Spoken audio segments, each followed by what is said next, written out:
Well, this evening we're going to have a little adventure in symbolism.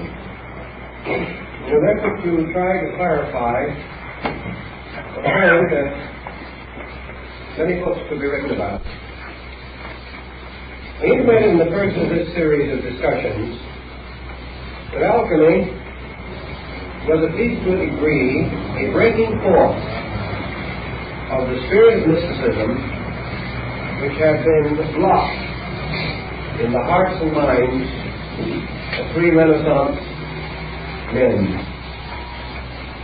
The breakdown of the tremendous domination of the aristocracy and the clergy resulted in the beginning of a motion towards intellectual liberty.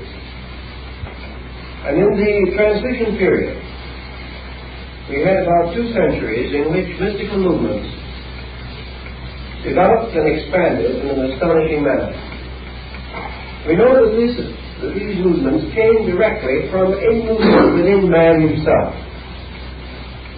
And in this we come to a very important and interesting problem. How does the human being think? Does he think in words, in pictures, or in pure ideas? I think we learn from the study of persons changing languages that a great many human beings think in words. And we know, for example, that in the study of language, you must labor along a difficult and unfamiliar path until you begin to think in the language which you are studying. And then suddenly the words become meaningful and available.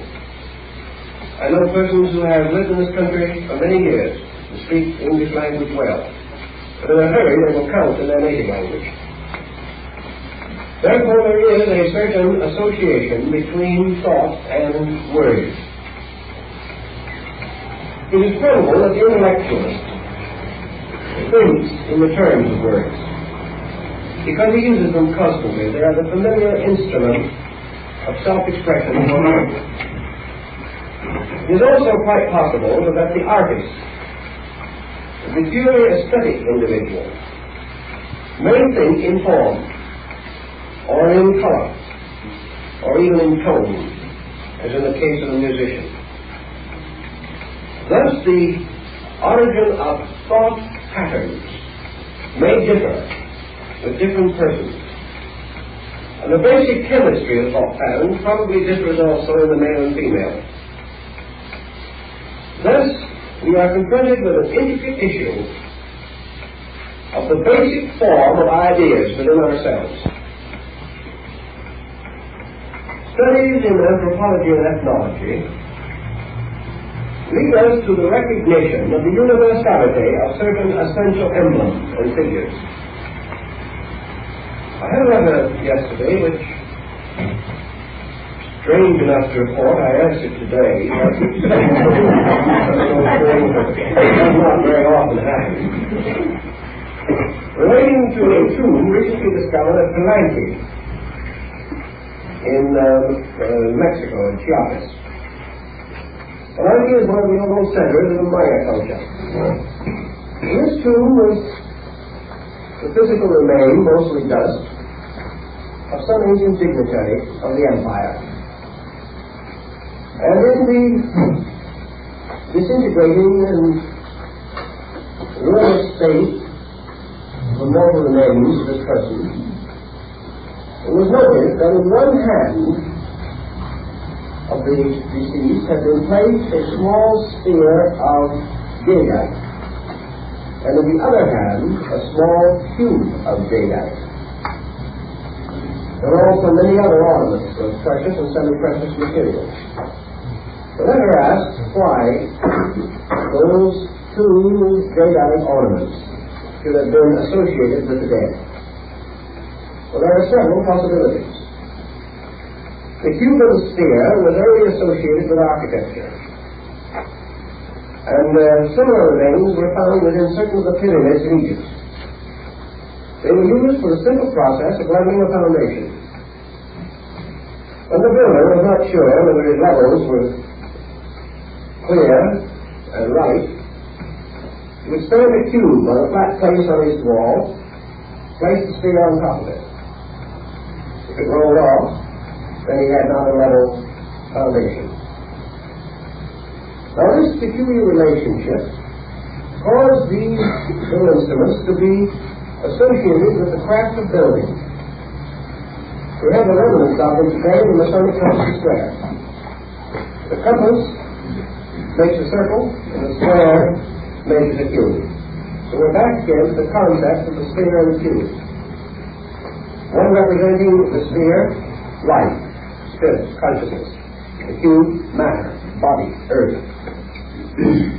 But that these should be placed in the hands of this deceased aristocrat of the old Maya Empire may have been one of several things. Perhaps he was a priestly architect, buried with the insignia of his profession, because architecture was an important craft in art among these people. Perhaps he was a priest-philosopher architect, one who had received the proper recognition as a master builder of men, or a custodian of truth. Perhaps it was an ancient symbol that the body returns to the earth from which it came, the cube, and the spirit returns to God who gave it, the sphere. Certainly, however, these symbols were there. They are in China, they are in India, they are in Egypt, they are in Greece. They're among our own American Indians. Why these symbols?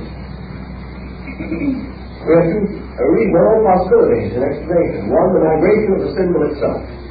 Namely, that at some remote period, certain basic cultures that have now perished were much more broadly disseminated around the earth than we realize. And as we follow certain migrations, such as the bow and arrow migration, or the swastika migration, we find these symbols traveling with the motions of people through the primitive world, passing from one culture group to another. The second possible explanation lies in the internal development of man himself, by which, consciously or unconsciously, he creates symbols which have an essential identity, which have an essential consistency. And when he thinks about certain things, he always thinks of the same symbols, regardless of where he is or to what culture he may belong. Therefore, symbolism may rise with the unfolding human culture. And the symbols, the same or essentially similar, may appear at many different places because unfolding human beings reach certain cultural levels. And when they reach these levels, they instinctively release these symbols through themselves. Now this has an interesting meaning for us because in our present consideration, alchemy, we find the greatest conglomeration of symbols that were ever probably brought together in the service of a single idea of doctrine, science, or art.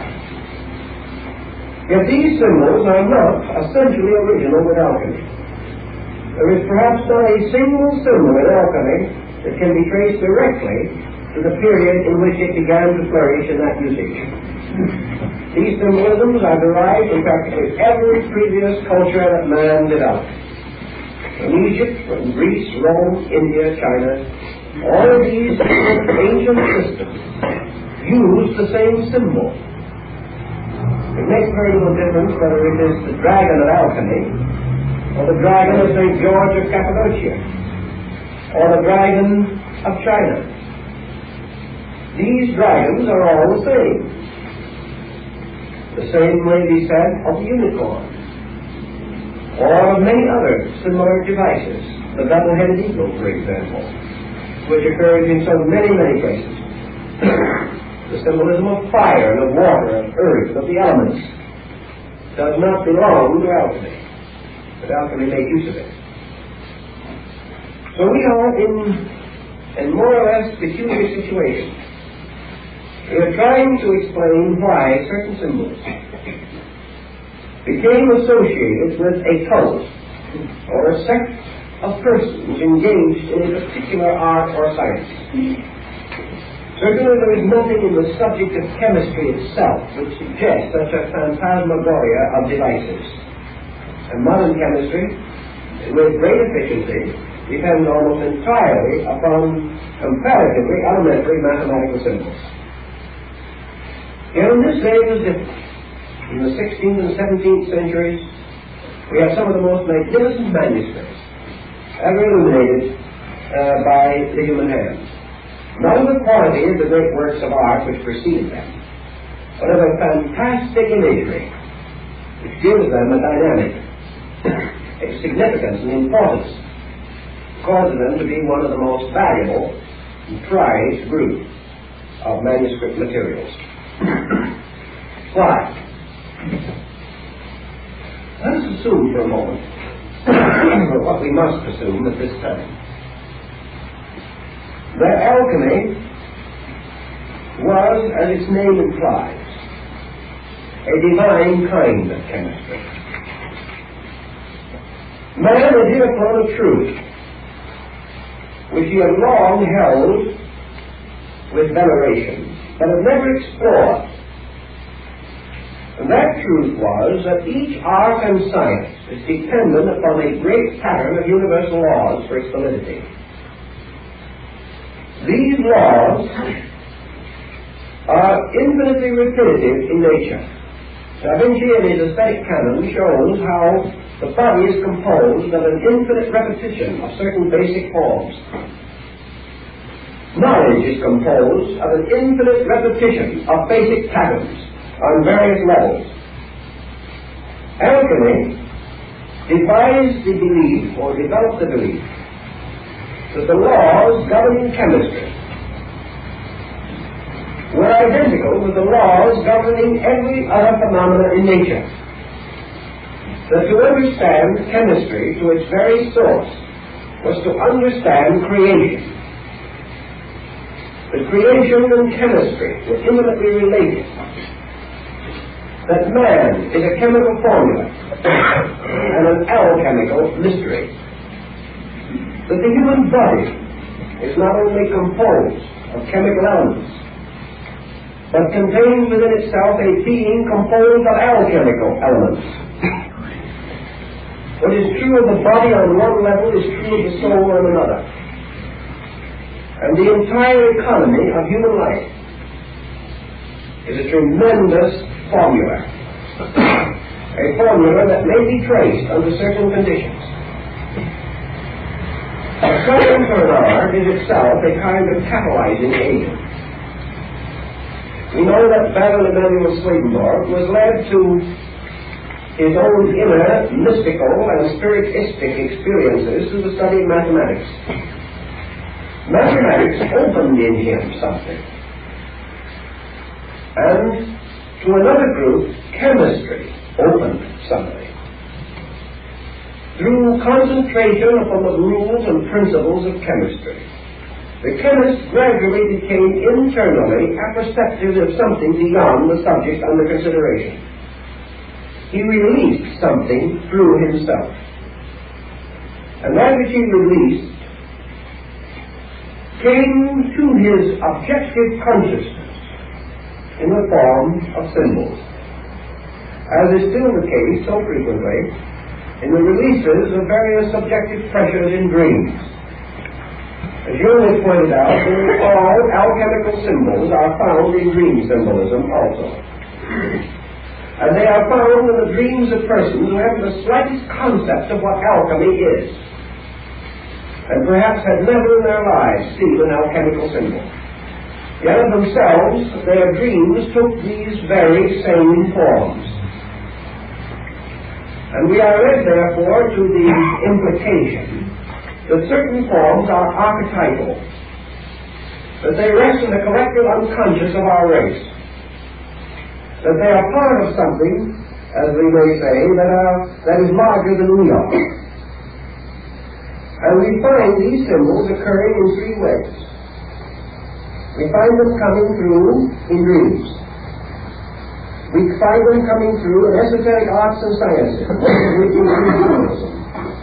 And we find them coming through in folklore, tradition, and legend. All always the same symbols. Legendary is a kind of symbolism, emerging from man himself, who traces his own origin beyond the objective into a subjective. And in this tracing goes back into a layer of symbolism within his own nature. Now we have in the Arabian Nights Entertainment a kind of romantic picture story which could well look like a leaf from an alchemical manuscript. We have the legends of the age of chivalry, of the Greeks, of the Egyptians, of the Hindus, and the Chinese.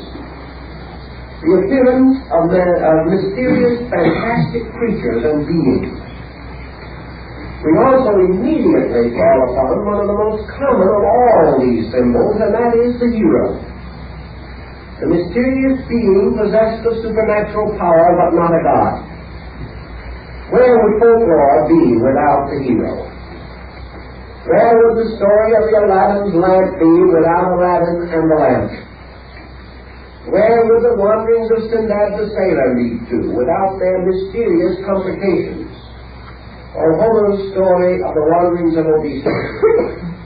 Always these hero legends involve transcendental powers, demons, saints, gods, godlings, and a hero with magic instruments, a shield of strength, a sword that sings, a charm of invisibility.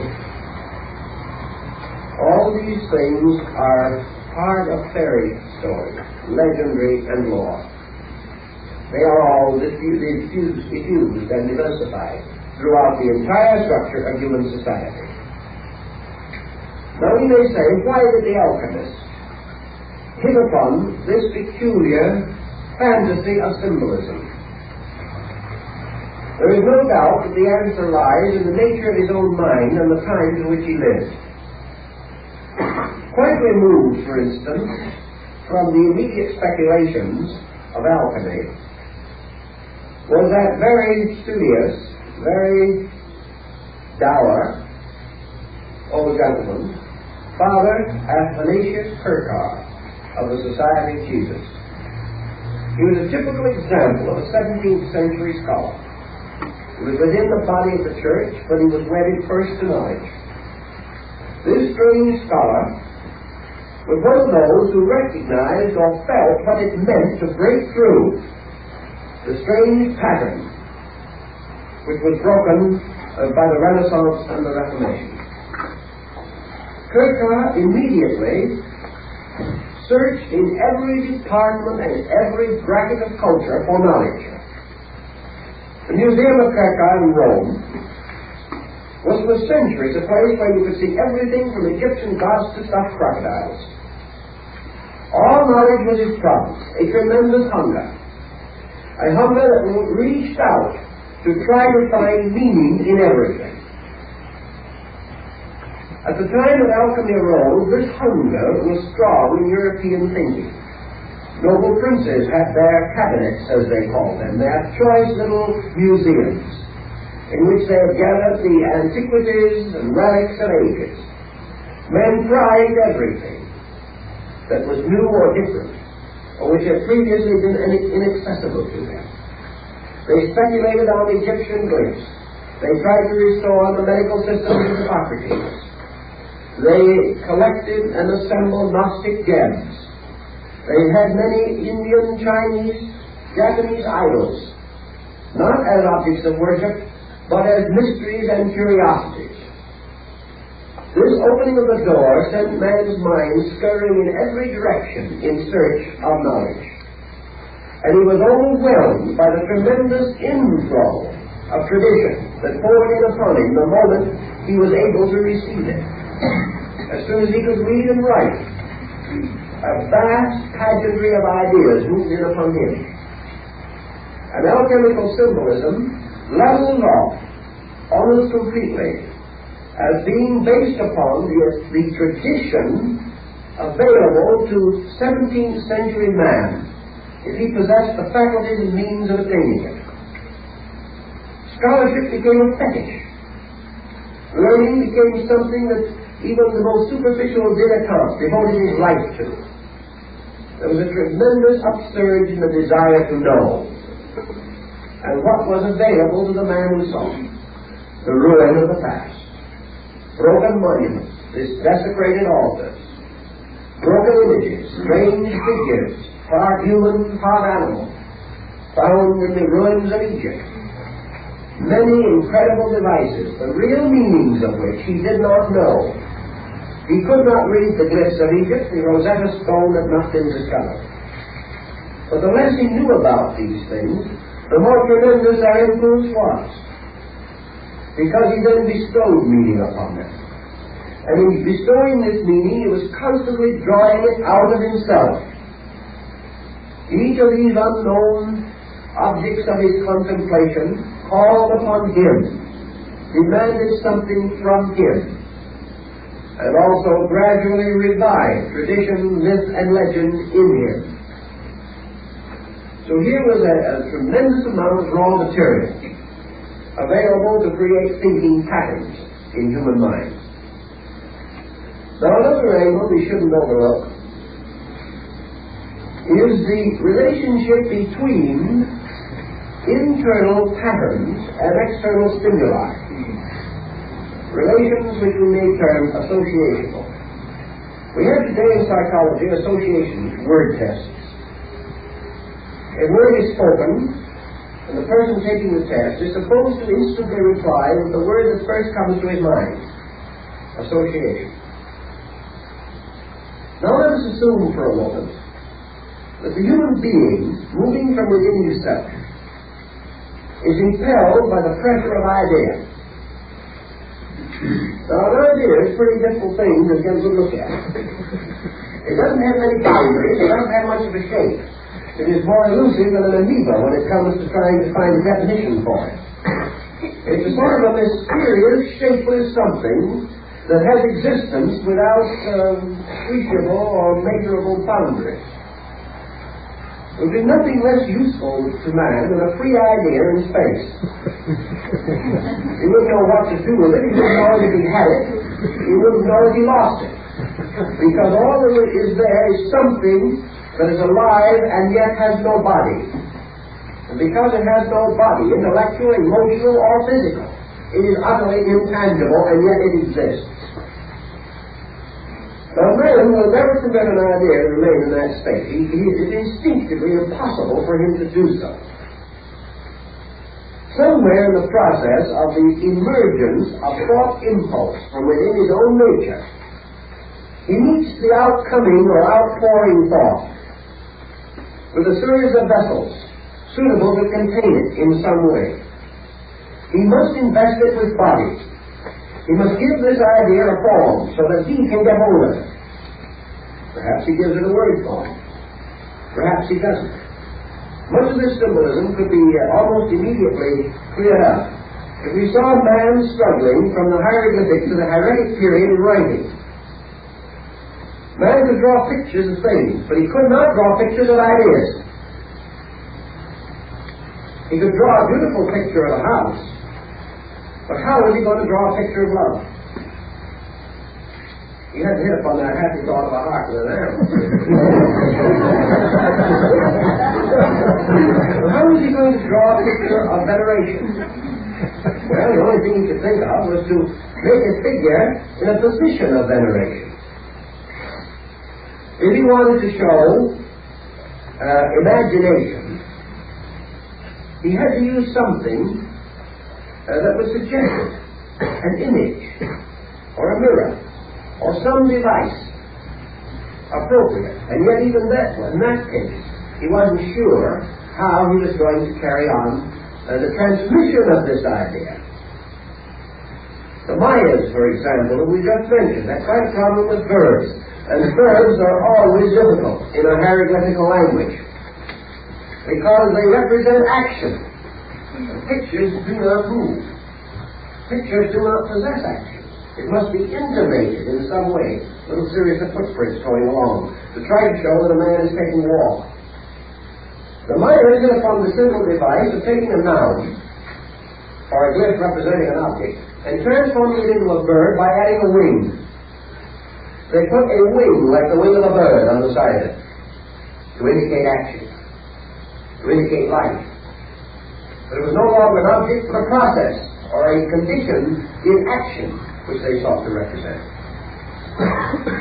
Now, the development of languages shows us how these things happen.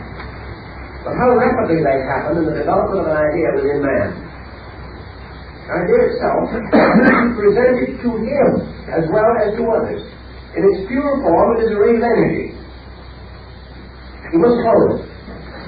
Now, he cannot clothe it with something that he knows nothing of. To clothe an idea in an unknown form is inconceivable, because man cannot conceive of an unknown form. Any form that he can conceive of must exist. Furthermore, he is confronted with another immediate problem. Forms are of two kinds. Forms suitable for the expression of facts on a level of existence as we know it, houses and trees and dogs and cats. These do not offer any great amount of problem. But man frequently wishes to represent in his idea something essentially transcendent, something which is not of this world worldly. He has to break the familiar pattern in order to present an unfamiliar idea. How do you do it? He takes familiar things and puts them into an unfamiliar arrangement. It's the only method that he has.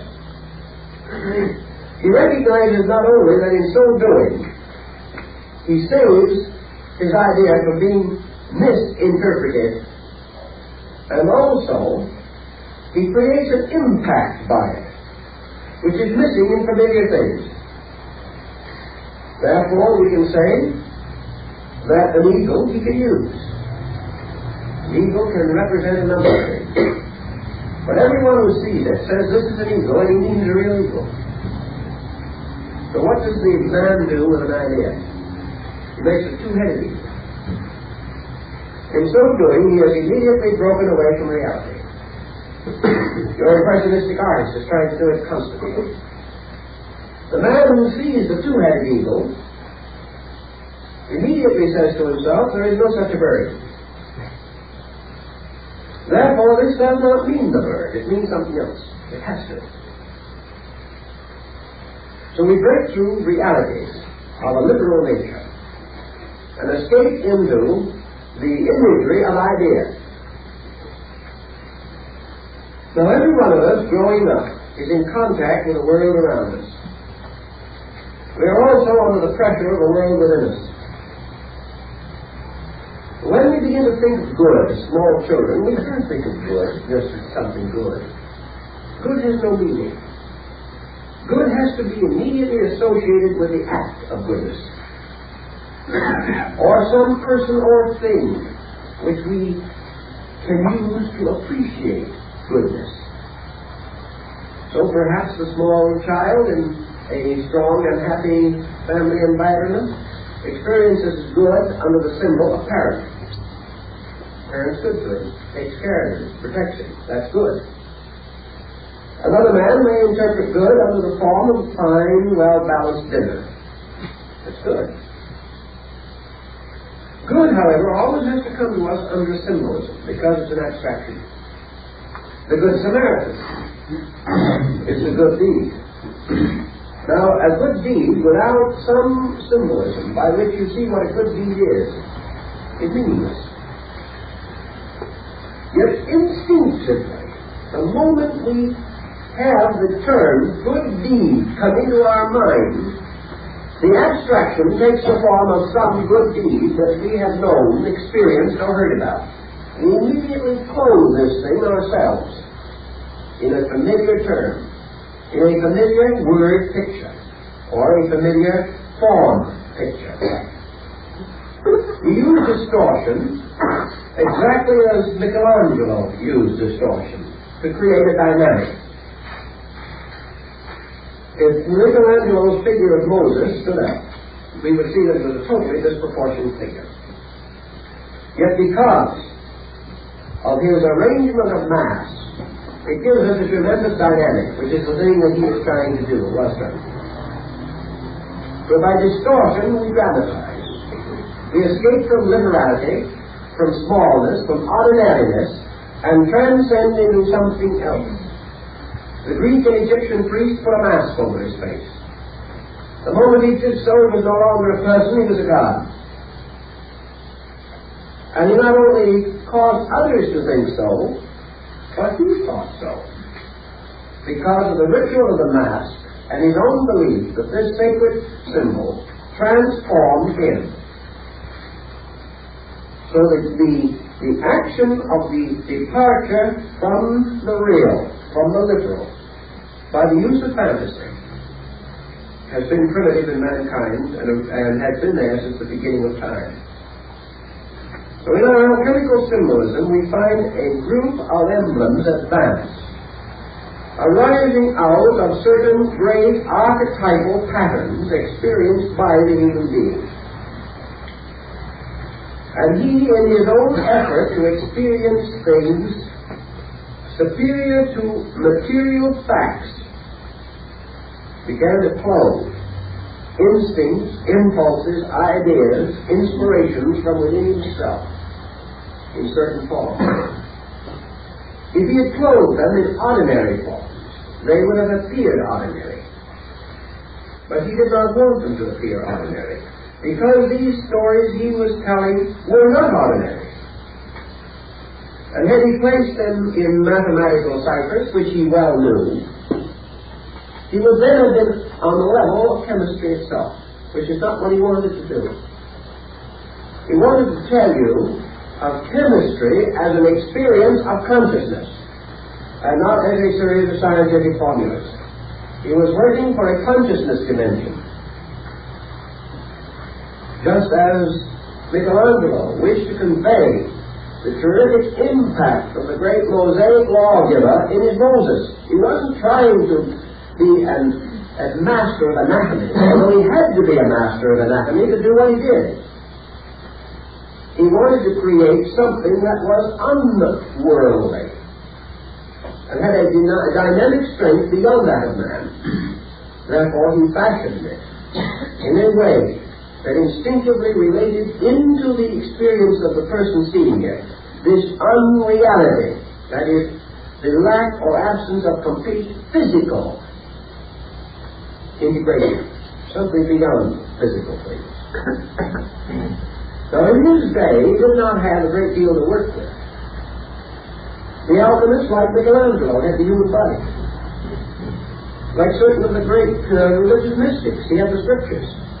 He used them. Like certain great artists, he had the entire art pageantry of a dozen nations. He made use of all of these things. But primarily, his purpose was to tell us from the beginning that he was transforming formulas into living patterns, clothing them in symbolism, which broke reality, broke objective reality in the sense of the everyday, the mediocre, the commonplace, the familiar. Familiar symbols for familiar ideas. But for an idea that cannot become familiar, which is strange to us, an unfamiliar symbol, or one that breaks the common patterns of things. The Egyptians were masters of it, and a large part of alchemical symbolism is based upon the hieroglyphics of Apollos Neos, one of the last of the old Egyptian hieroglyphic compilers, records of these old myths and symbols. Your emblem writers of the Middle Ages, your emblemists, did the same thing.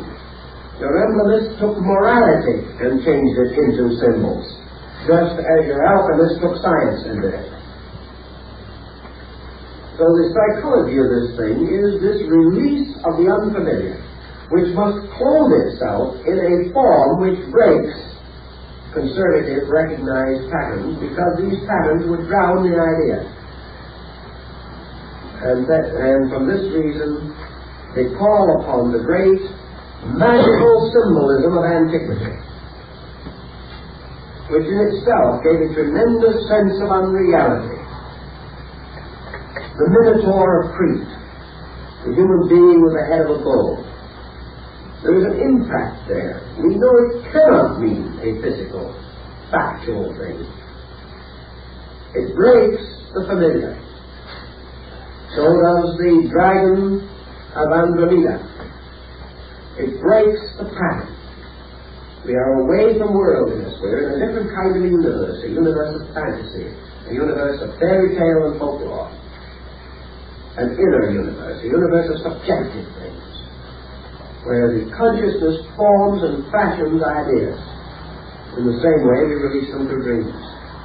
Those dreams must not be factual completely. They must have an element of fantasy, because they represent internals rather than externals, and we can only symbolize them through that. Alchemy, then, is trying to tell us of the experience of chemistry, of what chemistry means to an individual who receives a total impression of it as an experience of consciousness. He experiences it as a dynamic, not as merely a science or an art. He experiences it as a transformation or a transmutation of his own existence. Here is your mystical dimension coming in, which is probably the most important dimension in the alchemical symbolism. Now, this is a sort of an elaborate preamble, but it is more or less necessary to set our pattern. Now let's see what some of these symbols were. Some are familiar, some unfamiliar. But even the familiar ones mingle into an unfamiliar pattern. And unfamiliar ones become so well known to us that they seem like old friends before we get through. This symbolism derives itself from a basic authority. The authority of instinct, the authority of childhood, the authority of the primitive and direct impulses of man's own patterning procedure. So we might not be surprised to find in alchemy two symbols almost immediately appearing. One is the king and the other the queen. Now the king, of course, is an experience that every human being has had. The king is the boss on any level, in any way you want to look at it. The king is leadership, rulership. The king is law. The king is order. The king is power. And there isn't the most mild and apparently unambitious member of the proletariat who does not secretly in himself know that he is the king. Every man is a little king. He's modest about it sometimes, by choice, more often by necessity, but he's still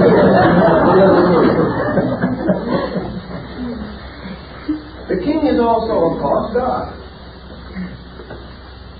Because God represents the supreme ruler. We'll never forget that little book of Clarence Day, God and Father. Much in common.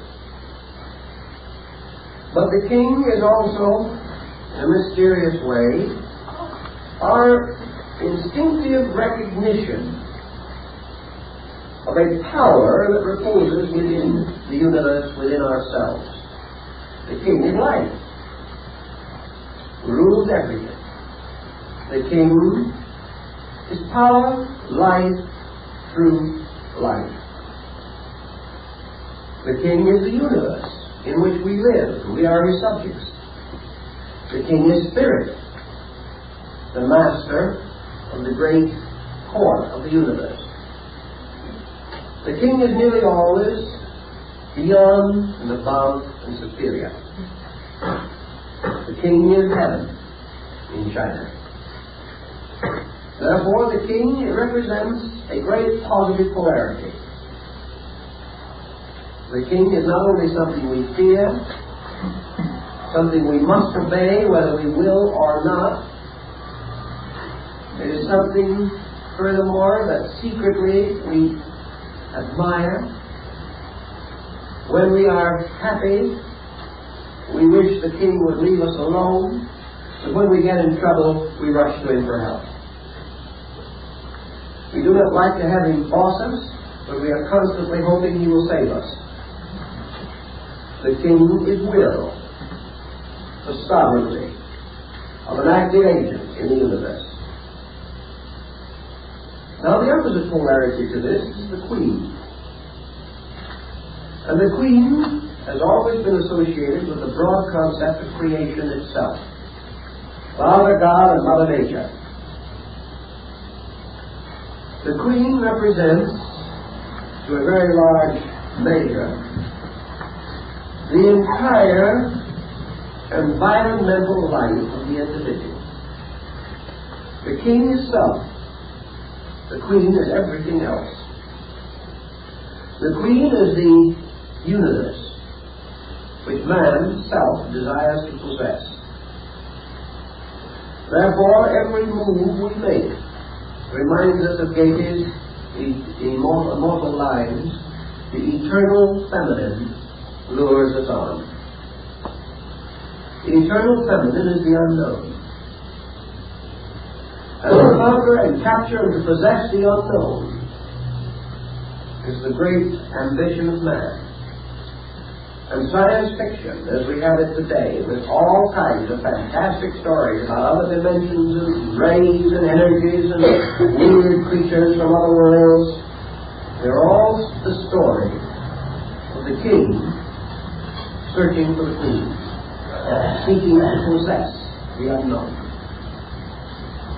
Most peoples have referred to their own lands, their continents, their homes, as their mother. The Mother Earth, Mother India, Mother China, the Motherland. Occasionally, some nations refer to it as the Fatherland. And here again, we come into some intricate symbolism. And most countries that have a fatherland have a psychology that is quite different from those that have a motherland. We mustn't forget that these things work together in a very important symbolism.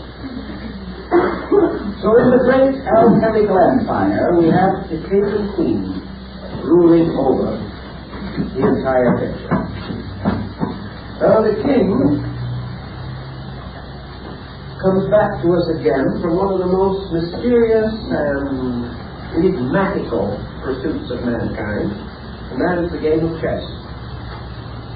Because in the game of chess, we are not only playing the game of war, but we are playing the game of life. Now in the game of life, the queen can be taken, but not the king. In other words, the king is never captured in a game of chess. He is placed in a condition or a position in which he cannot move without jeopardy, and that constitutes checkmate and is the end of the game. You can't take him. You destroy him by preventing him from moving. You cannot take him away. Now, as you think a little bit, you begin to see how that plays into another idea. Very intriguing. You cannot capture spirit, but you destroy its power when you prevent its motion. You cannot destroy truth, but you prevent its power when you no longer permit it to have circulation, or to be disseminated, or to be spread or interpreted. You destroy things by destroying their action, but you cannot destroy the reality of anything, which is always the case. So we have, as in China, Father Heaven and Mother Earth. And you have man created between these by the action one upon the other, forming the great Chinese triad, Heaven, Earth, and Man. Now what is man? In the alchemical tradition, man is Mercury. Now you may not all recognize yourself as this delightful little character with wings on his heels and on his head. But, and carrying, of course, the celebrated caduceus, usually dressed in the garb of a Roman soldier. Very important part of symbolism. But Mercury is the beloved son of the king and queen. Now, when you make the king and queen in alchemical symbolism, you have several ways of doing it. One way is to show the king as a human body with a crown, but instead of a face, the face of the sun. And the queen, a woman, with a royal crown, but instead of her face, the face of the moon. So that the king and queen become the sun and moon. And the sun and moon in alchemy are gold and silver. But not the gold and silver that we see, says Thomas Valentine for Valentinus, but an invisible gold and silver. The two precious rulers of the metals, the king and queen of the world of the metals. Therefore, we have another mysterious point, namely that Mercury is the son of gold and silver. He is the child, not only as the deity, but as the element. Now, what is Mercury? Mercury is quicksilver, and was so called. Mercury is Hermes, from the root of Herm, fire. Mercury is the most volatile and the most catalytic of the elements in the alchemical symbolism. Mercury is the only element that can accept into itself all elements and reconcile them. So man becomes the power, the only element or the only metal which can bring about within himself the fusing of the metals, or to act as the common denominator of metals. And yet it is not Mercury as we see it, but a volatile spirit of Mercury that must be used in this mystery. So we have a mysterious combination of king, queen, and sun. That is, as Orion, composed of sun, S-U-N, moon, and Mercury. Now another way of calling the sun, moon, and Mercury is to say sulfur, salt, and quicksilver. And these are a formula. For all of the great achievements, the great stone of the wise is composed of salt, sulfur, and mercury, also the universal medicine. Now we have learned that the king is something that can never be taken. The king is the absolute ruler. But things can happen to him. He can appear to die.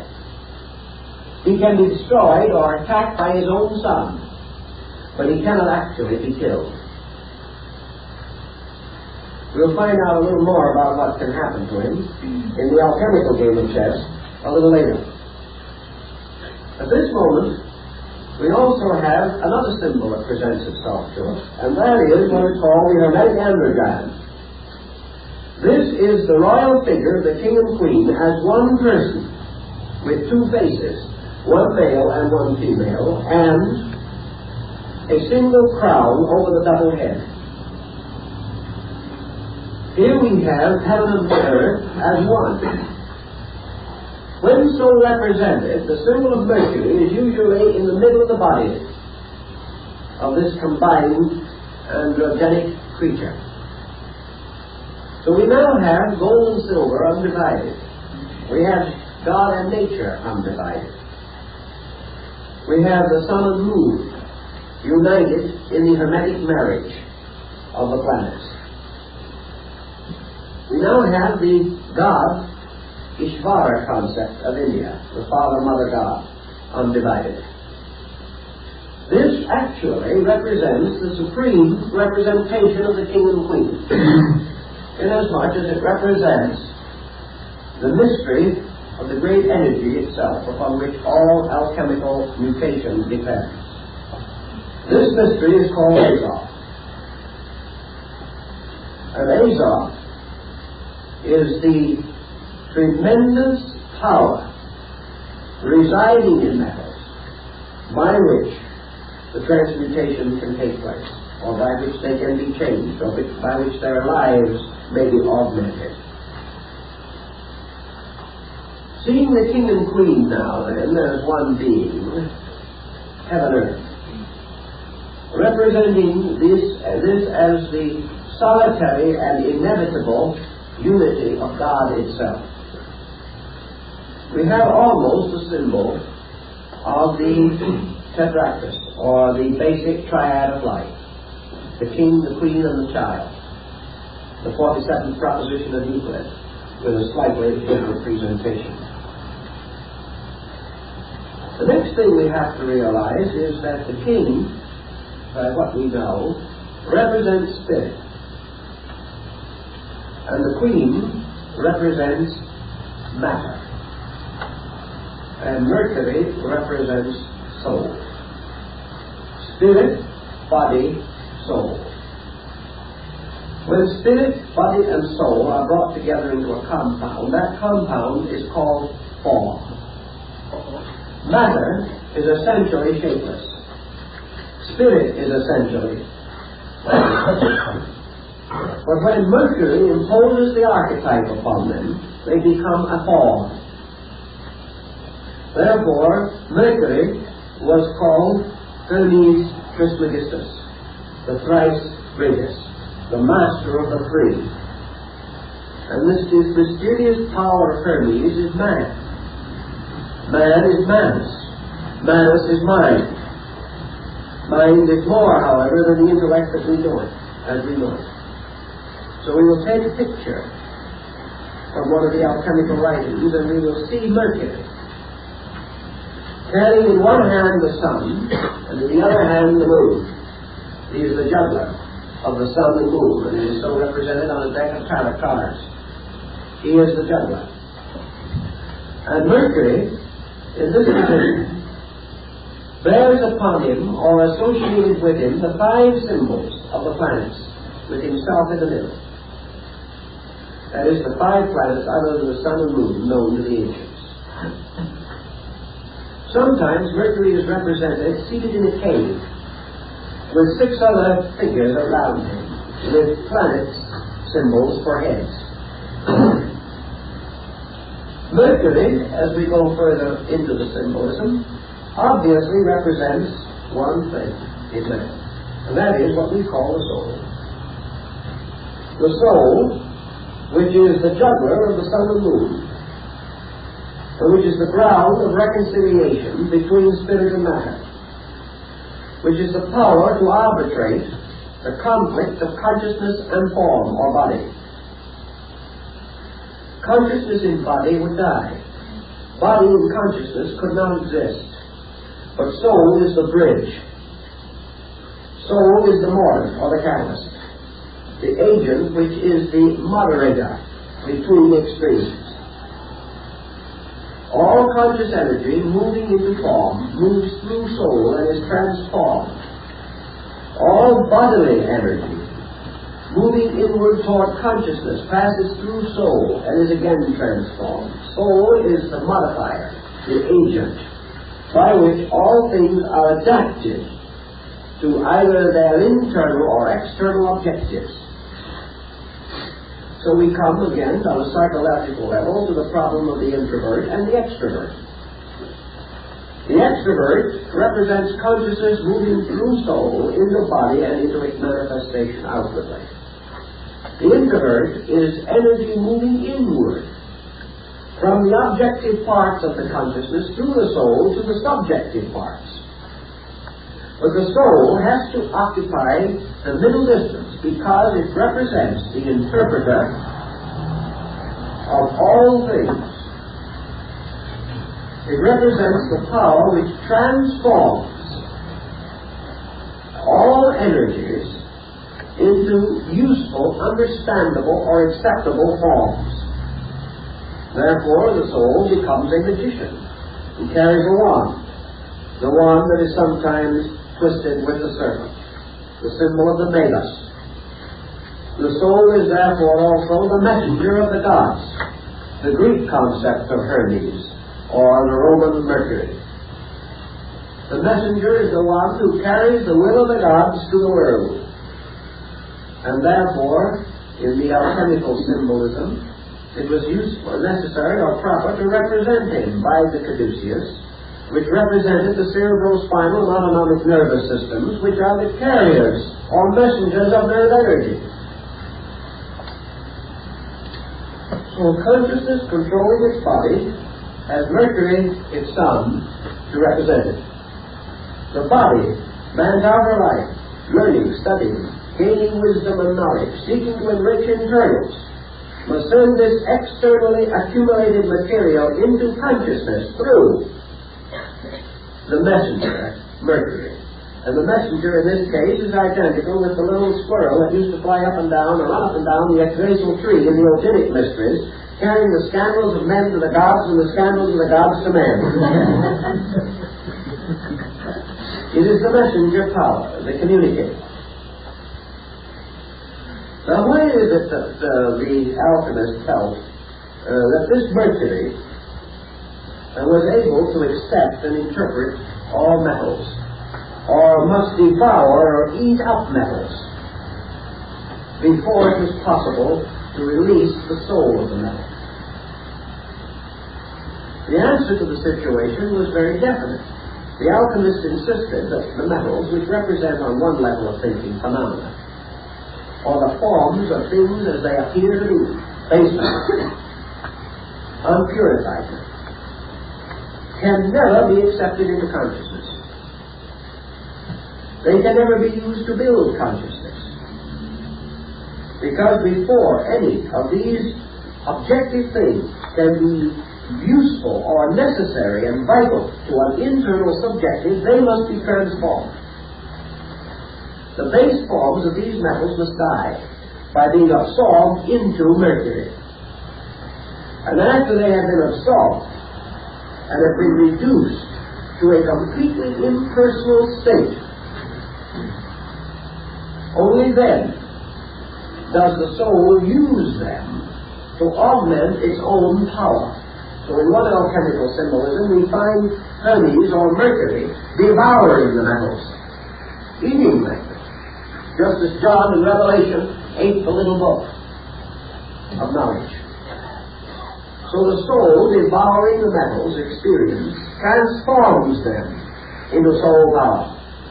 And the soul power is, of course, the regenerated, reborn metals.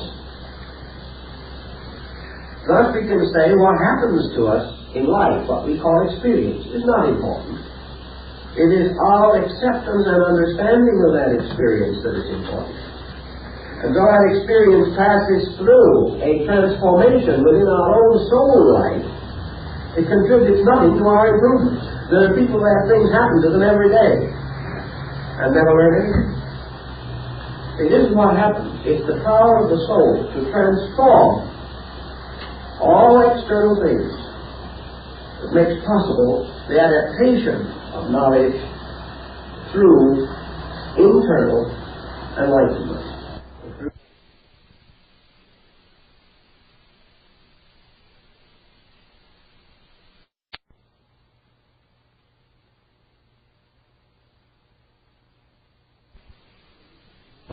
Through the redemption of the metals, through the regeneration of the metals. Now the soul principle, as represented by Mercury, is not only the individual soul, but the world soul. So if we wish to take the old Trinitarian concept, the Son is God, Salt is the Holy Ghost, and Mercury is the Christ power, the universal soul. And Mercury as Christ, the catalyst, says, none go unto the Father save by me. In other words, everything that ascends from a material to a spiritual state must pass through soul culture or soul power. And it is in this soul power, which is represented by one of the alchemical retorts, that by the heat of purification, the base elements are withdrawn, or caused to pass off, or are incinerated, leaving only the spiritual agent or essence. Man, therefore, does not grow by what happens to him, but by what he does about what happens to him. And this calls upon the power of his own consciousness. You could see easily how what we call realization corresponds with Mercury. Because in realization, the individual is capable of accepting everything into the experience of consciousness and transforming it into truth. realization is the discovery of the universal in everything, and that is in itself a complete act of catalyzing. So the soul of man, consisting of two parts, the rational part and the instinctual part, is Mercury. And in this mercurial age, the great wonders of alchemy are performed.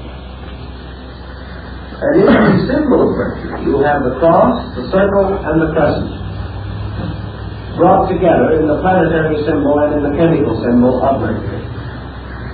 John Dee, the great English mystic and statesman, wrote a complete book called The Hieroglyphical Monad, which is devoted entirely to the study of the symbol of Mercury.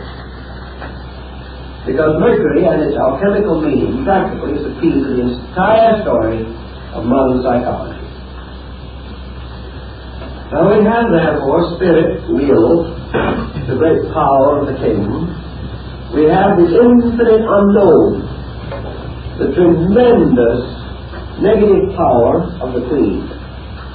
Because without the queen, this power never releases itself, never manifests itself. And we have equilibrium established between these two, which is Mercury. Therefore, Mercury becomes equilibrium, balance. In the alchemical symbols, we frequently find Mercury holding a pair of scales. It is the equilibrium of forces. For by bringing spirit and matter into equilibrium, the positive accomplishment of the soul is assured. Now in this same symbolism, therefore, Mercury becomes the first and greatest of the adepts, because Mercury is Hermes Trismegistus, the thrice great Hermes, the symbol of the absolute embodiment of all wisdom, in whose name the Hermetic arts were brought into existence. Hermes as the thaumaturgic adept is consequently the appropriate and proper symbol of the adept soul in man. Now the adept soul is the soul which is born again of the union of the king and queen. But this union of the king and queen is by art or nature, and not by the primary generation. For when the adept has accomplished the Hermetic marriage, or the reunion of the king and queen within himself, through the instrumentality of Hermes, he is then the adept king. Now this is as much as saying that he has restored the Holy Empire. He has restored, as a philosopher king in Greece, the balance and equilibrium of his own existence. He is able, therefore, to bind or to hold or to unite within his own nature, in a condition of suspension, the two great opposites of existence, spirit and matter. Now in doing these very interesting things, the adept symbol itself appears. Now the adept is usually represented also as two-headed, often by the two-headed eagle, which is its proper emblem. The two-headed eagle in this case being, of course, a gradual derivation from the original Egyptian phoenix, which was the true eagle.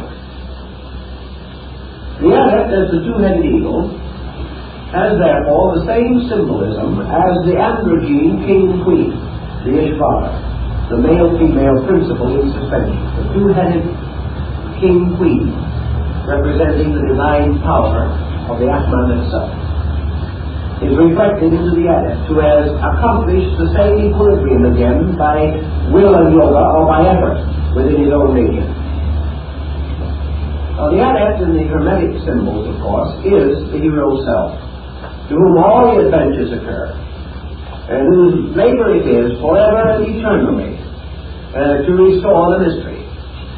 Thus we have your alchemical symbolism reaching out into practically every different group of fables that we know, St. George the dragon. St. George is the adept. The dragon that he is overcoming is the dragon of chaos, the dragon of disorientation, disorganization, confusion, ignorance. And your adept king, of course, is St. Edmund the Sailor, performing his 12 mysterious voyages into the unknown and having great and wonderful adventures. The adept king is Hercules, performing the 12 labors. Samson, carrying away the gates of Yates. The adept king is also Melchizedek, the Prince of Salem. Wherever the great and wonderful wise one appears as the man symbol, he is the adept king. And the adept king is always the glorified Hermes. He rules with the scepter of the king and queen of the sun and moon. He is the third of the great lights, for the sun and moon and man are the great lights of the mysteries. Now, with this basic symbolism, we can see how the alchemist could proceed with certain mystical speculation. What other symbols immediately present themselves to our attention? We have to have the symbol of chaos. We have to have the symbol of the thing that must be overcome. And therefore we extend our thinking on the subject of base metals, which represent to a degree the chaos. Therefore it is not impossible for us to recognize the meaning of seeing a great stormy sea, in the midst of which is an ark, like the Ark of Noah, and on the deck of the ark an alchemical bottle. In other words, the alchemy floating on the sea of chaos. The Ark of Noah, which contains within itself all the germs of life for the replenishment of the earth, is an alchemical symbol, if we want to see it that way. Then we have also, in another case, the bottle in the ark, with the dove flying out of it, carrying a little bit of green in its beak. The dove is an alchemical symbol in this case. We have accepted it as a symbol of promise, as a symbol of the restoration of faith and of peace and of the return of life to the world. But the dove is an alchemical emblem. Wherever it appears, it is a soul symbol. Now, in another kind of alchemy, we can have monsters, griffins of all kinds. But your base substance, your purity, your corrupt material, from which all of these things are derived, must always represent crude matter, or its equivalent, crude, undeveloped consciousness within a living thing, this consciousness existing in a state of total ignorance. Now, if you will go back to the legends of the Trojan War, you will find the references to the ancient city of Ilium, which comes from the word elos, meaning slime or mud, from which all things are supposed to have come forth in the beginning of life. Even science is inclined to take a little of that attitude in the generation of living things. That they came out of primordial ooze, mud, or the slime of a prehistoric world. Therefore, in alchemy we have a monster, a strange lizard-like thing, not the salamander of fire, but a strange creature that lives in ooze and mud and corruption. A kind of a behemoth, a leviathan, that must be attacked by Murdoch and slain with the sword of light and will.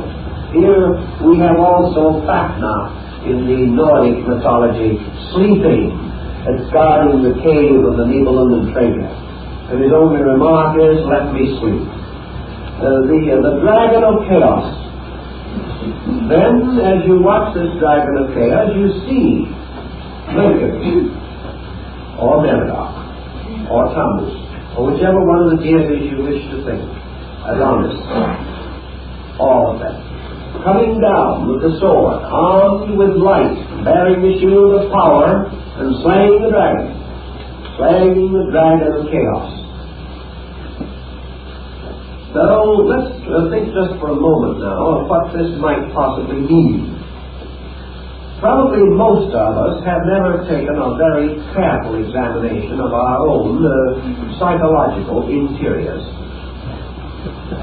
We do not realize that in a lot of instances, each one of us has within us a substratum of negative psychic material, which is this elos, or slime.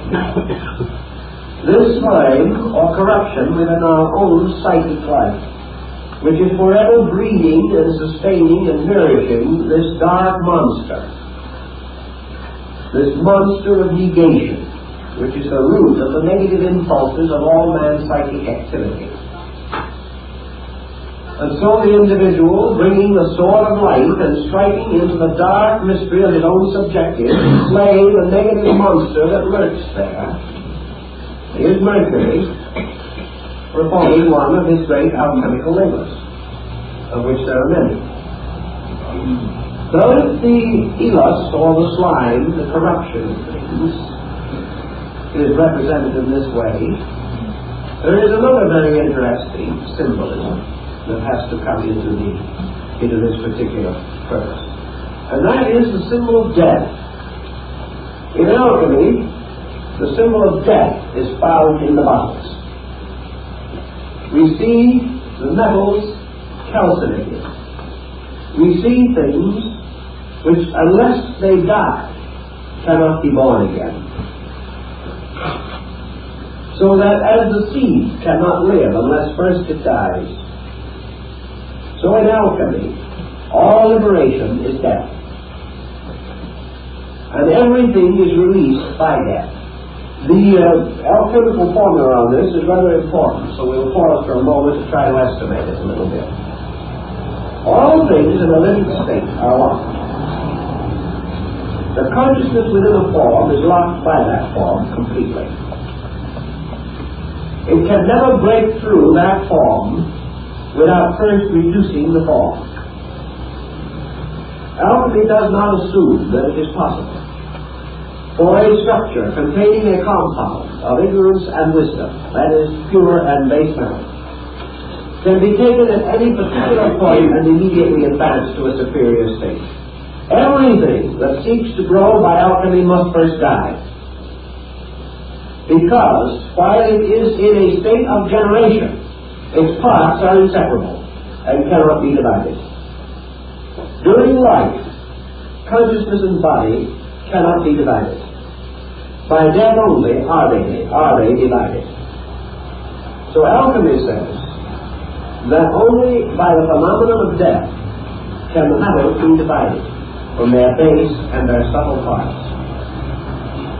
Now this doesn't mean, the alchemist certainly did not mean that an individual who wished to separate his baser and better parts must go out and shoot himself. They did not mean that in any sense of the What they meant was that all growth comes from the dying of something.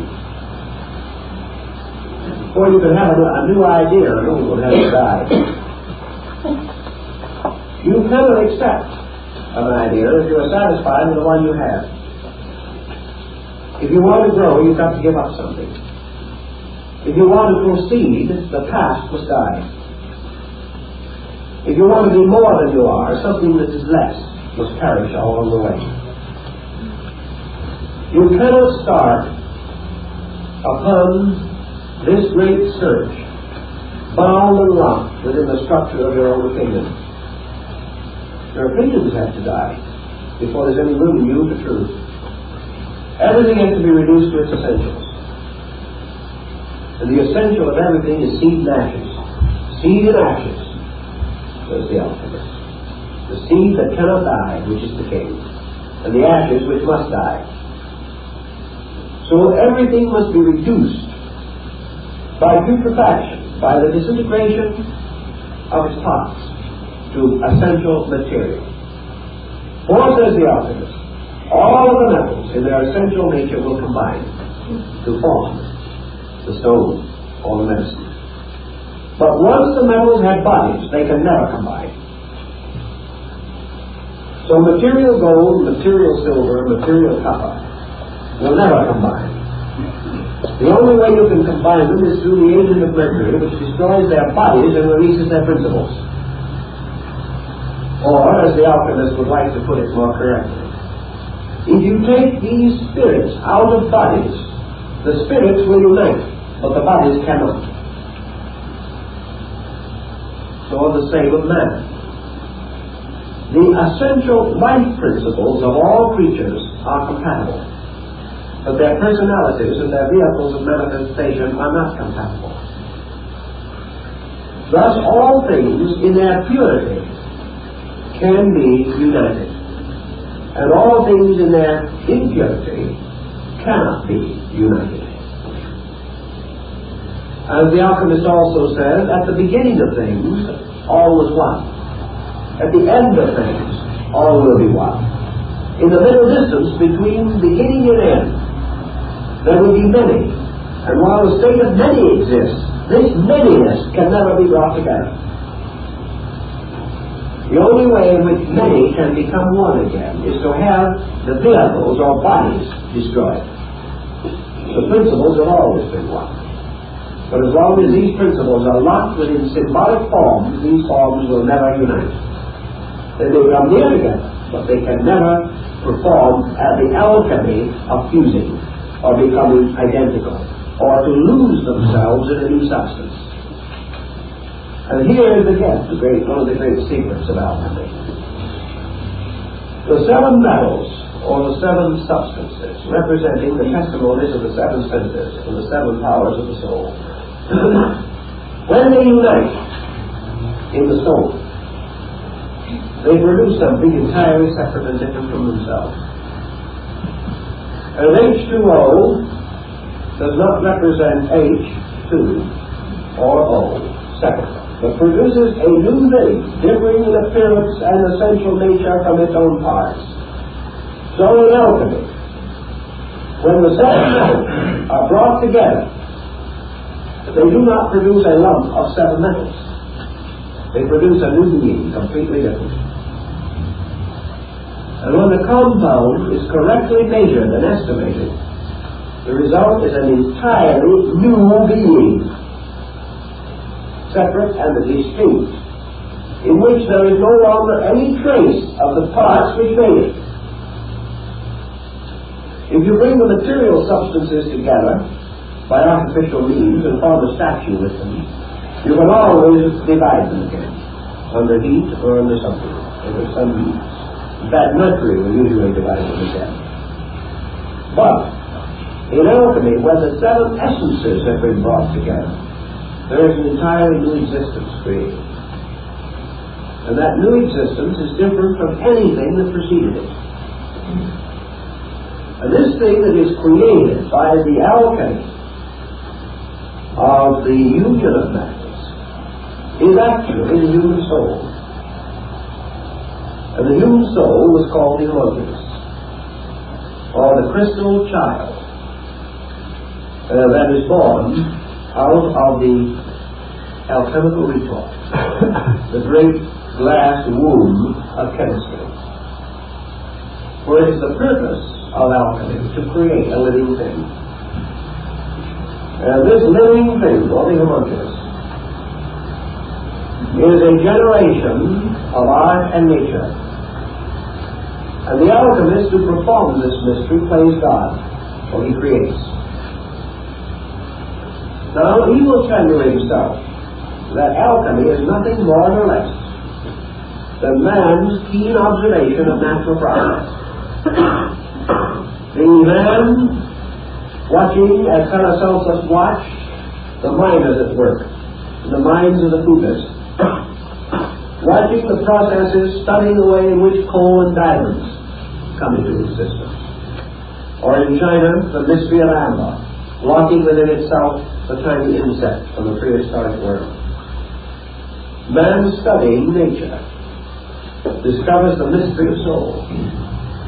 Now in this mystery, which is called in alchemy the homunculus, we have the same mystery that is called in Chinese metaphysics the transcendent being.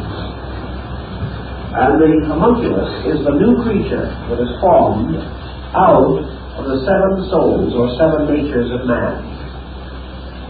Just as surely as he generates his kind by male and female, by the union of the king and queen, as a psychic and spiritual power within his own nature, So he generates himself, or generates a being out of himself, which is called the homunculus, and has its parallel in the story of Melchizedek, who was his own father and his own mother, if you remember, the Prince of Peace. Now this being that is its own father and its own mother is adequately and properly represented in alchemy by one of the supreme symbols of the achievement, and that is the phoenix. Because the phoenix is the bird which gives birth to itself out of itself. When the phoenix, which lives for 500 years, according to the Egyptian legend, came to the time when it must die, it retired to an altar of flame in one of the temples, and there in a nest of fire, its body broke open, and the new phoenix issued from it. And there was never but one phoenix alive at a time. Now this is alchemical symbolism with a vengeance. And it tells us a great deal, because this phoenix allegory returns to us again in China. The phoenix, of course, is the self-generated being, in which the seven powers of the metals, having been mated by a process of generation, create within themselves an immortal being. Now, in the story of mankind, you know the gods and you know mortals. And you know the gods live forever and mortals have their sorrows for a day. There's a story in India about some people who live in the Nilgiri Hills, who belong to a community or a nation or a race in which nobody is ever born. Now that's a kind of a curious thought, because this little community is composed of persons born everywhere who go there for certain reasons. Therefore, no one's born there theoretically. It is a race that is composed of persons who have certain peculiarities or distinctions about themselves, coming from anywhere, because they are alike in this mysterious manner, go there. Now this legend and certain of the factors involved in it is again, very much the story. You know the hero is a very, very interesting being. You know, in the legends and the myths about these beings, we have something that is very strange to us. Something that is born and never dies. Now, that breaks most of the rules of common sense. It was well known to the old days of theological doubts and misgivings as the famous Methodist one-ended stick. You hear talk about that whenever theological controversies get warm. Someone is born as a beginning, and then goes on forever and ever and ever and ever and ever and ever and ever, whether here in heaven or below. Something that has a beginning in time has no end in eternity. It becomes a sort of a one-ended stick, which is quite a controversial issue. Now, actually, there is a one-ended stick. And that one-ended stick is the homunculus, the soul power, the soul being. Because the soul is something that has a beginning, but no end.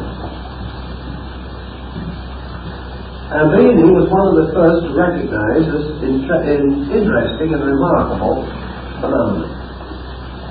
Your soul, as the adept king, is generated within man by the mingling and chemistry of intuition and reason, of wisdom and love, and of the polarities of the soul power in their form of the king's greed. The soul, therefore, has its own world, ruled over by the king who is wisdom and the queen who is love. And wisdom, the king, is the master of the show, and he is always seeking the unknown, love, which is the queen, and without which he cannot fulfill himself.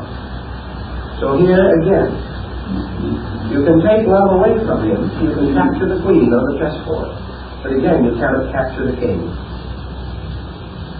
All these symbols refer back again. But in the soul, wisdom and love unite to produce a being.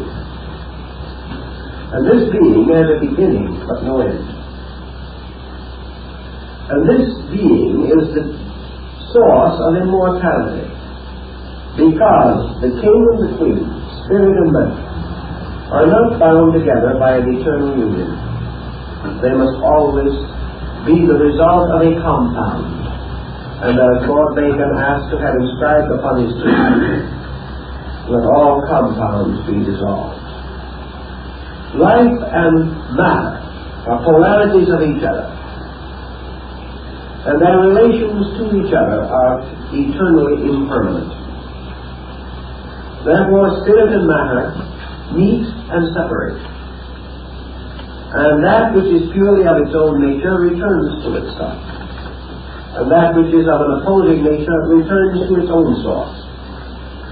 The thing that binds them is virtue, the emotions, or the Hermetic adept. And it is the adept then, or the adept self, the transcendent being of China, that creates its own immortality by binding its own seven souls together into one immortal being.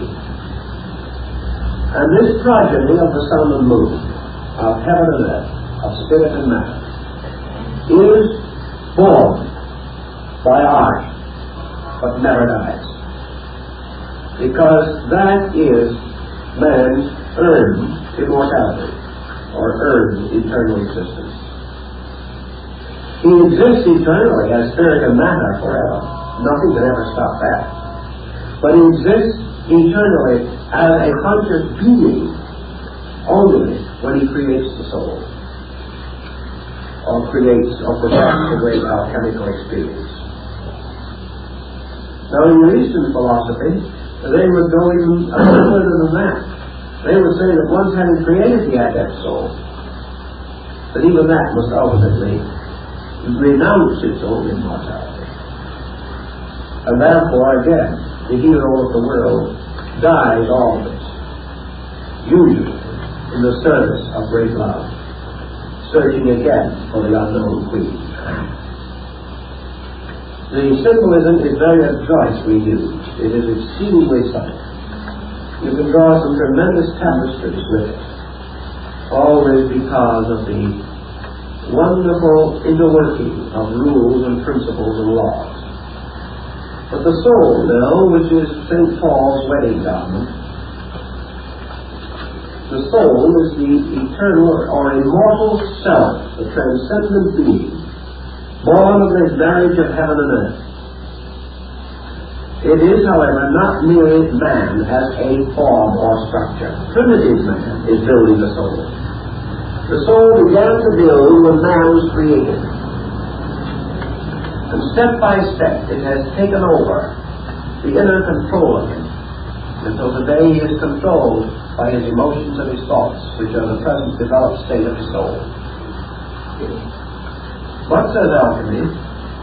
In this method, by nature or law alone, the path is very long, and along the way the soul has been very sick. It has become utterly confused, and the path of its final restoration by nature means that man must slowly work out, through trial and error, through joy and sorrow, through life and death, every inconsistency of his own psychic life. This project suggests millions of years. It suggests thousands of lives, perhaps, to day by day, step by step, exhaust the errors of the soul and experience every good thing, in spite of our effort within, in spite of our own resistance to grow, a resistance which itself must gradually be overcome through a great series of time and sorrow. So alchemy says art will perfect nature. Man, becoming a priest in the great chemical laboratory of the universe, will cooperate voluntarily and will assist nature in the perfection of the soul. So it says to the individual, very much as Mercury, the Christos, the anointing oil, the symbol of the transmutation, says that if you would be the disciple of truth, be as a little child. Here is Mercury destroying the metals. Here is the sword breaking up the patterns. Here is the death of an old self. the depth of an affinity which we have long called ourselves. The acceptance of the fact that we are ignorant when we think we are wise, which is the death of Abel. And that's one of the most magnificent extinctions of all. One of the most difficult to attain. So here also stands Athenia, the villain of the play, with the mortgage in one hand, the symbol of the angel, which in the alchemical art is always present as a kind of adversary, as a kind of power that seeks to destroy the work. So the destruction of the great work, of the great adept experiment by the angel comes into consideration. And the villain plays his role to try to prevent the consummation of the magnum opus. But the work of the creation of the seventh soul, or the soul of life, goes on in the alchemical mystery.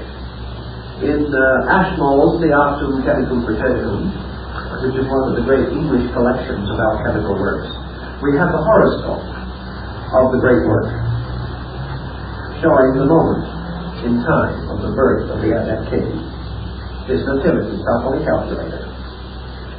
Another book equally interesting has the original, true, and undoubtable horoscope of Adam.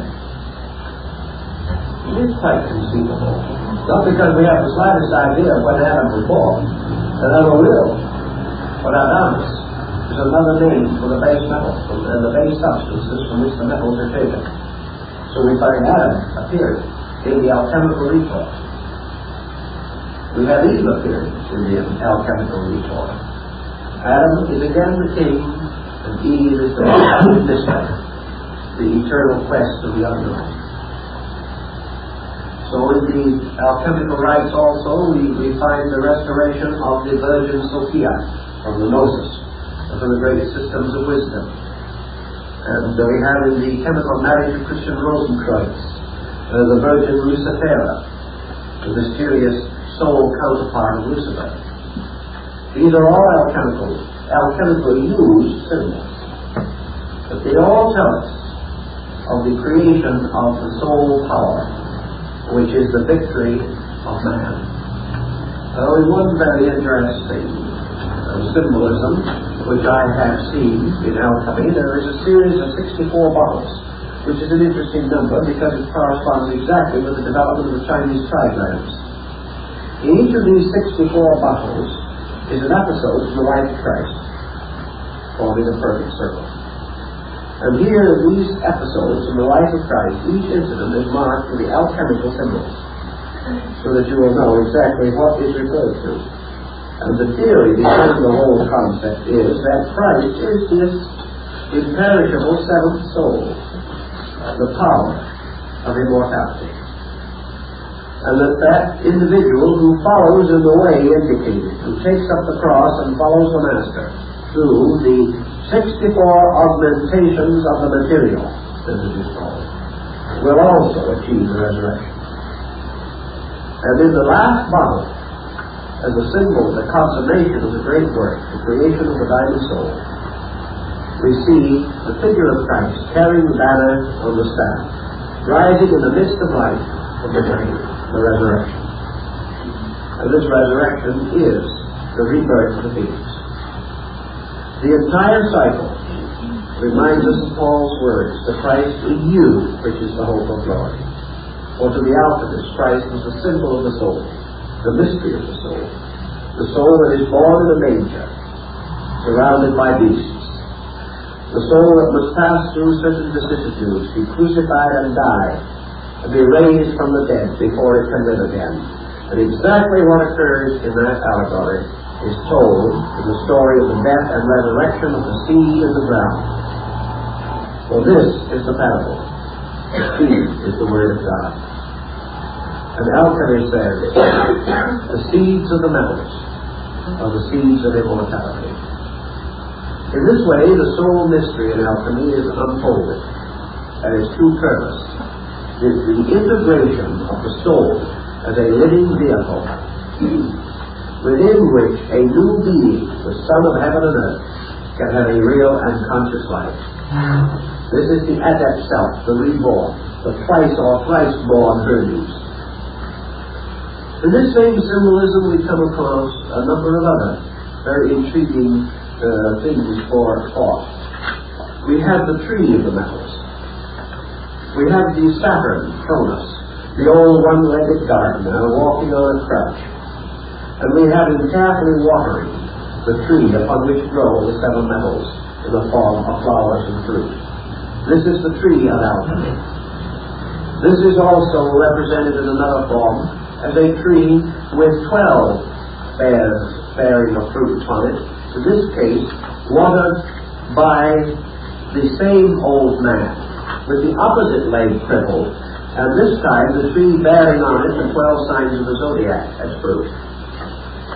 The 12 signs of the zodiac, incidentally, represent the 12 steps or mutations which are repeated in cycles to produce the augmentation of the stone. For the stone at the beginning is very weak, and it must be repeatedly augmented, cycle after cycle, until it increases in strength. This is because man in the practice of truth is at first very weak and infirm. But by continuous repetition, or the continuous recollection of reality, it constantly increases within himself through the contemplative disciplines. It's the same thing exactly. But we have two trees, one with 7 metals and one with 12 signs of the zodiac. And one is the tree of the knowledge of good and evil, which is the tree of the Lord. And the other is the tree of life, which bears the 12 manner of fruits which are for the healings of the nations. And if you will look down at the bottom of the tree of life, you will find lying in the ground beneath it the king and queen buried together, and from their body the tree rising. Because from the union of heaven and earth rises the tree of life.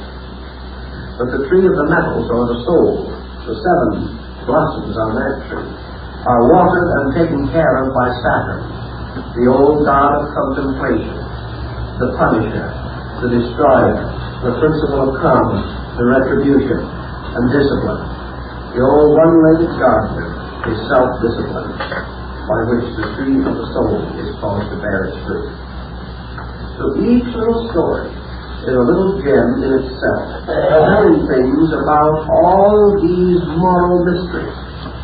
But with it all, let us not forget that Roger Bacon is said to have gone to the King of England and offered to finance by man-made gold the Crusade. Gold was made. Now, how and why was gold made? The gold makers actually did cause the precipitation of metals.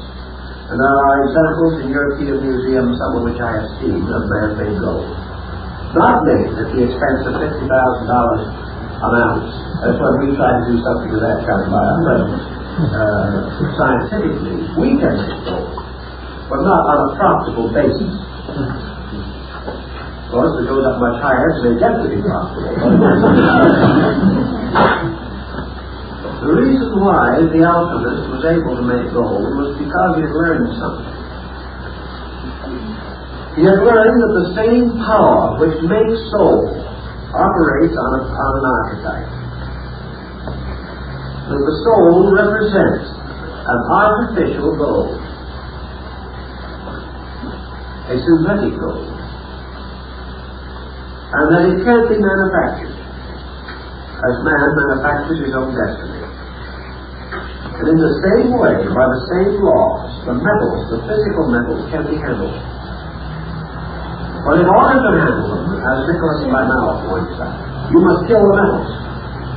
You must actually perform in the physical plane the death and resurrection of the metals. You kill the metals. You take copper, iron, tin, mercury.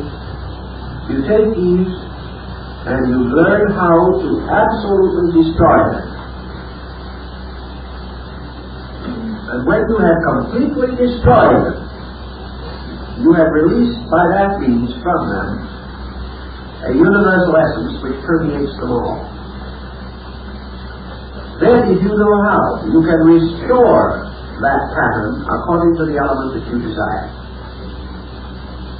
But you cannot do it while iron is iron, or zinc is zinc, or copper is copper. It must first be reduced to a common denominator. And the discovery of the common denominator applies to many things. Today we have a problem in connection with common denominator. When we have Japanese and Chinese and Hindus and Greeks and Persians and Jews, we are never going to have brotherhood of man. We can't. But we can only have that brotherhood of man when we destroy the differences and discover the reality. We have got to go back and down through and remove all these layers of separateness and find the unity, and then build upon it. We will have one people. That's the same principle exactly as the alchemical experiments. We cannot take things in their various degrees of development and synthesize them. We've got to reduce them to their basic principle. That's why we practically have to reduce the human being to extremity before we teach him anything. It is only when he says to himself, I am a complete failure, that he begins to have a little hope of succeeding. When he says to himself, I don't know what to do next, then he will begin to think. Because he has reduced himself to his basic element by rejecting and renouncing his own confusion and error. So in alchemy and in all departments, including chemistry itself, the reduction of these elements to their basic elements makes possible their restoration in a new and important integration, or into a new chemical substance, which can be augmented then by cycles until its particular purpose is attained. Gold can be made. And it is no more ridiculous than saying soul can be made. Yet most people do not believe or realize that a soul can be made. They believe they have it. And it's something that is conferred upon it. And yet, the culture, development, perfection of the soul is one of the greatest of all the arts. And in alchemy, the soul is tremendously important because it becomes the living body of the being. It becomes the basis of the being born from itself, the old man who dies in darkness and is born in light. So we have an interesting situation arise. The king is said to die. The king being spirit, the divine power. The king dies. And why does the king die? Because he is slain by the evil power, the ogre, which of course is chaos, confusion. The absolute absorption of the king into the universe, or life completely absorbed in phenomena, and thereby no longer recognizable in its own nature. But the king comes to life again through his own son, or in his own son. And you go right back to your legend of Osiris, the Egyptian response. And you will find in Plutarch's description of the death and resurrection of Osiris, that after the death of Osiris, he overshadowed as a Holy Spirit his sister wife Isis, and she bare Horus, the symbol of the Messianic soul. And when the child was born, her own brother husband entered into the body of the child. Therefore, he was his own father, certainly, in that particular case. This child was a widow's son, because he was born after his father had been wedded. And this child, Horus, was not the son of his father only, but was his father by a mystery of transubstantiation. Therefore, Horus or Christ said, whoever has seen me has seen the Father. For the Father is in me, and I am in the Father, and the Father and I are one. And that was held to be an implication that Jesus, as a human being, considered himself God, which was not the implication at all. But the soul, virtue, becomes the embodiment of his own Father. And the divine power of heaven, his spirit, reborn through the soul, becomes the new being, the new king of heaven and earth. And this new king is the perfected or enlightened or redeemed resurrected man, in whom all the mysteries of the universe have been perfected in the marriage of the metals, which are the parts or the symbols of all the structures that go together to form the vehicle of the soul. This is again the famous garment of glory of the high priests of Israel. For each of the garments, the breastplate, the urim and thummim, and all the vestments represent the adornments and jewels of the soul. Here also is the ecclesia of the early Christian dispensation, the church. For if you remember that it is the church, adorned as a bride, who is united in eternal marriage to the Lamb. This church, adorned as a bride, is, of course, a symbol of man's assembly of parts, or the psychic nature with its reunion with God. So the symbolism goes on and on. And in alchemy we have a book which is called the Book Seal, the Seventh Seal, which is based upon the Book of Revelation and unfolds all the mysteries of Revelation under the seals of the seven metals. We have all these emblems used constantly and inevitably to reveal one story, namely that man must create his own immortal soul by art. That this soul is the diamond of the life, and that who builds the soul builds an imperishable self that has a new being, and the old man passes away and the new man comes. And in this new being, the adept self, man claims his immortality, because he can be separated into parts until he fuses these parts himself into the great psychic entity which is called the soul, which then becomes his real self, is born from him as a transcendent being, and gradually gains an existence apart from him. And there's the mysterious Magus, or the mysterious Rishi, the great wonder worker, the Mahatma. For the great soul is the reborn soul, made of the seven souls described in Egypt. And if you want to know the meaning of the elements and the metals, you will find that the seven elements of the soul used in alchemy are found in Egypt, where they form part of one section of the Book of the Dead. But it is the combining of the seven souls that perish to form the one imperishable soul, which is the atomic soul, or the soul of the magician, the wonder worker, who becomes his own Father, who is reborn through his own Son, who becomes the symbol of the true Hermes, the identity. And in him, all that was and is and ever shall be is resurrected. And he is then the beloved Son, and he is the prodigal son who has returned to his Father's house. All these symbols tie together in one terrific pattern. Next week we'll do some more with them, but I'm afraid if we do much more tonight, you'll never get all these patterns on.